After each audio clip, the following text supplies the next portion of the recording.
네, 이동형의 시사 정면 승부 2부 시작합니다. 이틀 전 손실보상 추경이 국회를 통과했습니다. 정부가 짠 규모에서 3조 원가량 늘어났죠. 16조 9천억 원 규모입니다. 어디에 어떻게 쓰이는지 주무부처죠. 중소벤처기업부 권칠승 장관에게 직접 들어보도록 하겠습니다. 나와 계시죠? 네, 중소벤처기업부 장관 권칠승입니다. 네, 반갑습니다. 안녕하세요. 네. 네. 국회에서 올해 혹은 벌써 첫 번째 추경이 통과됐습니다. 예. 중기부는 이번 추경 예산으로 한 12조 8천억 원 정도, 8,100억 원 확보하셨어요. 예. 이번 그 장관님이 이제 부여하시는 추경의 의미를 좀 설명해 주시고 또 어떤 항목으로 지원이 됐는지도 함께 설명해 주시죠. 예, 잘 아시다시피 최근 치명률이 많이 낮아지긴 하지만 그래도 네. 오미크론 변이가 이제 많은 확진자들을 내고 있지 않습니까? 이제 그러다 보니까 방역 조치가 계속 연장되고 또 네. 자영업자분들 또 소상공인분들의 그 피해가 계속되고 있습니다. 그래서 이제 이런 어려움들을 조금이나마 이제 보전해드리기 위한 그 노력으로 이번 추경이 이제 만들어지게 되었고요. 항목을 좀 간단하게 말씀드리면 이제 크게 두 가지입니다. 중기부에서 하는 것은 네. 하나는 2차 방역 지원금 이제 그 10조 원인데요. 네.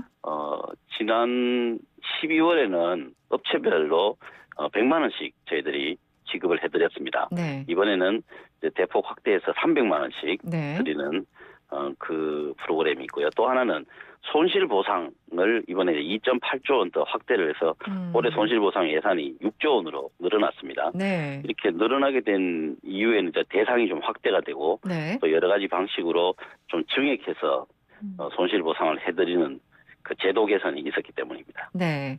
크게 두 가지. 2차 방역 지원금이 한 항목이고 또 다른 항목은 손실 보상. 그래서 이번에는 네, 6조가 그렇습니다. 확보됐다. 여기까지 설명을 해 주셨고요.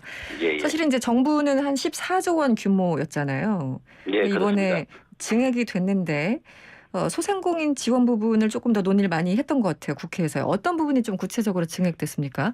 이제 우선 소상공인 분야 이외에도 이제 특고나 프리랜서 분들 네. 또 그리고 법인 택시나 버스 기사 분들 이제 소득 안정 자금으로 네. 한 1조 원 정도가 이제 고용부에서 지출하는 방식으로 이제 늘어난 부분이 또 별도로 있습니다. 네. 우선 소상공인 관련해서 말씀을 드리면요. 2차 방역 지원금 같은 경우에는 네. 당초에 작년 12월 달에는 320만 개 업체를 대상으로 지급이 됐었습니다. 네. 근데 이번에는 12만 개사 정도가 이번에 추가가 될 예정으로 있습니다. 네. 그 내용을 살펴보면은 이제 과세 자료가 좀 부족해서 매출 감소 증빙이 어려운 그런 일부 관이 과세자분들이 계셨습니다. 그분들이 한 10만 개사 정도가 추가될 것으로 보이고요. 그다음에 그동안에 이제 그 음식점이나 카페 같은 경우에는 10억 원이 초과가 되면 중기업으로 분류가 되고 네. 소상공인으로 간주가 되지 않습니다. 네.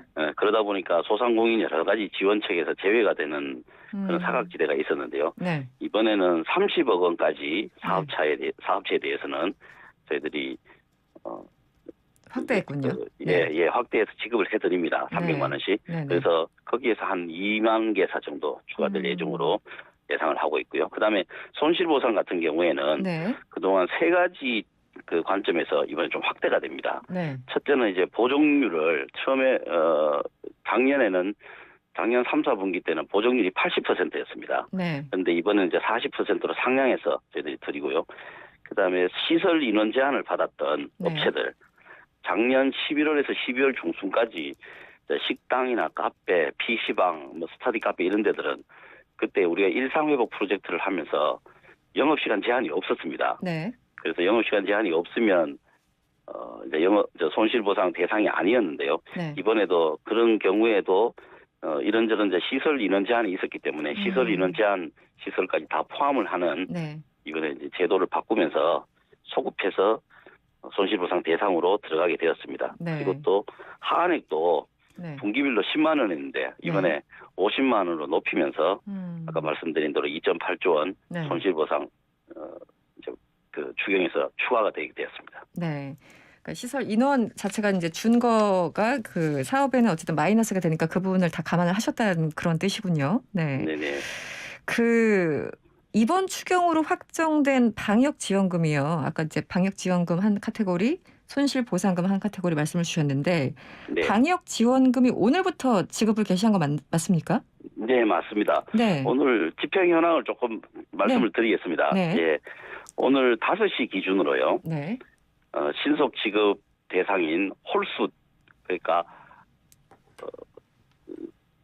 그 네. 사업자 등록 번호가 네. 끝이 홀수인 아. 분들, 오늘 이제 홀수일이니까요. 네네. 처음에는 이제 좀 이제 렉이 발생할 수 있기 때문에 홀짝제로 합니다. 네. 그래서 오늘 152만 개사 중에서 오늘 오후 5시까지 네. 137만 개사에게 발송을 완료했고요. 오늘 아마 6시까지는 대상 업체들에게 다 발송이 됐을 것으로 봅니다. 네. 네. 그래서 현재 이제 신청은 네. 112만 개사가 신청을 했습니다. 네. 그래서 현재 오늘 102만 개사까지 지급을 해서 한 3조 619억 원 정도 네. 저희들이 지급을 했고 총 대상자에 대비해서 한 30% 정도 수령을 해 가셨습니다. 네. 오늘 그 홀짝제로 해서 특별히 시스템에 오류가 있다거나 그런 문제는 없었던 건가요? 예, 오전에 이제 잠시 네. 조금 시스템이 좀 느리게 작동된 적은 있다고 제가 보고를 받았습니다. 그렇지만 그 네네. 이후에 오전 중에 다 원상 회복이 되어서 그 이후에는 정상적으로 작동이 되고 있습니다. 네. 그리고 손실 보상도 이제 보정률을 90%로 상향했다라는 보도를 많이 봤는데요. 조금 구체적으로 설명해 주시면 어떨까요? 예, 그동안에 21년도 3분기에는 80%를 적용을 했습니다만 네네. 방역 조치가 이제 계속 오래되고 그러다 보니까 소상공인들의 피해가 이제 누적이 되고 있지 않습니까? 네. 그래서 이제 현장에서 소상공인들의 피해를 좀 더 현실적으로 보상할 수 있는 방안에 대한 목소리가 컸습니다. 그래서 이번에 보정률을 80%에서 90%로 네. 상향하게 됐습니다. 네. 지금 이제 코로나 사태로 대출로 2년 정도 버티신 분들이 상당히 많지 않습니까? 그렇습니다. 네. 예. 그런데 다음 달이면 소상공인 또 중소기업을 대상으로 한 대출 원금 이 상환 유예 기간 자체가 끝납니다. 그 이자는 뭐 물론이고 이제 원금까지 갚아야 되는 굉장히 힘든 시기가 도래하는데 네. 관련해서 정부가 어떻게 추가 논의를 좀 하고 있습니까? 예, 그렇습니다. 근본 추경을 할 때 국회에서 부대 의견으로 이런 의견을 달았습니다. 전 금융권의 만기 연장, 상환 유예 조치를 추가로 연장하는 방안을 조속히 마련해 달라고 하는 내용이 붙어 있었습니다. 네네. 부대 의견으로. 네. 그래서 일전에 금융위에서 소상공인 대출 만기 또 연장 상환 유예 기간에 대한 재연장을 하겠다라고 하는 입장을 밝혔습니다. 그래서 아마 시중은행들도 네. 이런 입장에 이제 부응할 것이라고 기대하고요. 그다음에 우리 중기부 산하에도 정책금융기관들이 있습니다. 네네. 이제 중소기업진흥공단 또 소상공인진흥공단 기술신용보증기금 또 지역신보 등등이 있는데요. 약 금액이 한 60조 원 정도 되는데 네. 이런 정책금융기관들에 대해서도 추가 만기 연장을 검토하고 실행하도록 하겠습니다. 네. 추경이 어쨌든 원활히 진행될 수 있도록 좀 부탁을 다시 한번 드리고요. 마지막으로 장관님. 네. 이 한국의 기업가 정신 지수가 발표됐는데 2년 네. 연속 상승해서 세계 6위를 달성했다. 예, 맞습니다. 이 소식을 모르시는 분들이 대부분일 것 같긴 해요. 네. 예, 잘 모르시는 분들이 많죠. 그렇죠. 유니콘 기업도 상당히 늘었다고 하는데 이 기회에 좀 자랑 좀 해주시죠. 예, 2021년에 네. 이 글로벌 기업가 정신 모니터가 있었는데요. 네. 이게 이제 50개국을 대상으로 하고 있습니다. 이게 19년 이후에 이제 2년 동안 연속 저희들이 상승을 했는데요. 19년도에 15위였습니다, 세계. 네네. 그러다가 20년에는 9위, 그리고 작년에는 이제 6위에 오르게 되었습니다. 저는 이 중에서 가장 그래도 좀 중요하게 봐야 될 부분이 그 문항 중에 이런 부분이 있습니다. 네. 실패에 대한 두려움. 이거에 대한 이제 응답이 있는데, 네. 여기에 이제 조사에 참여한 국가가 여기에는 47개국인데요. 네. 그 중에서 가장 두려움이 낮은 두 번째 국가로 한국이 조사가 되었습니다. 네, 그래서 맞습니까? 뭔가 와닿지는 않는데요. 네. 네, 그런데 이제 그럴 이유를 하나 좀 말씀을 드리면요. 이 정책금융 같은 경우에 문재인 정부가 들어와서 연대 보증을 폐지를 했습니다. 네네. 예, 저는 이런 제도 개선들이 네. 상당히 큰 역할을 했다고 보고요. 또 최근에 제2벤처붐이라고 해서 벤처 기업들이 네네. 또 스타트업들이 상당히 좋은 모습을 보이고 있기 때문에 네네. 창업에 대한 어떤 열망 이런 음. 것들이 실패에 대한 두려움을 훨씬 더 능가하고 있는 거 아닌가 이런 생각도 듭니다. 알겠습니다. 네, 시간이 다 돼서요. 오늘 말씀은 여기까지 듣겠습니다. 고맙습니다. 네, 감사합니다. 지금까지 중소벤처기업부 권칠승 장관이었습니다.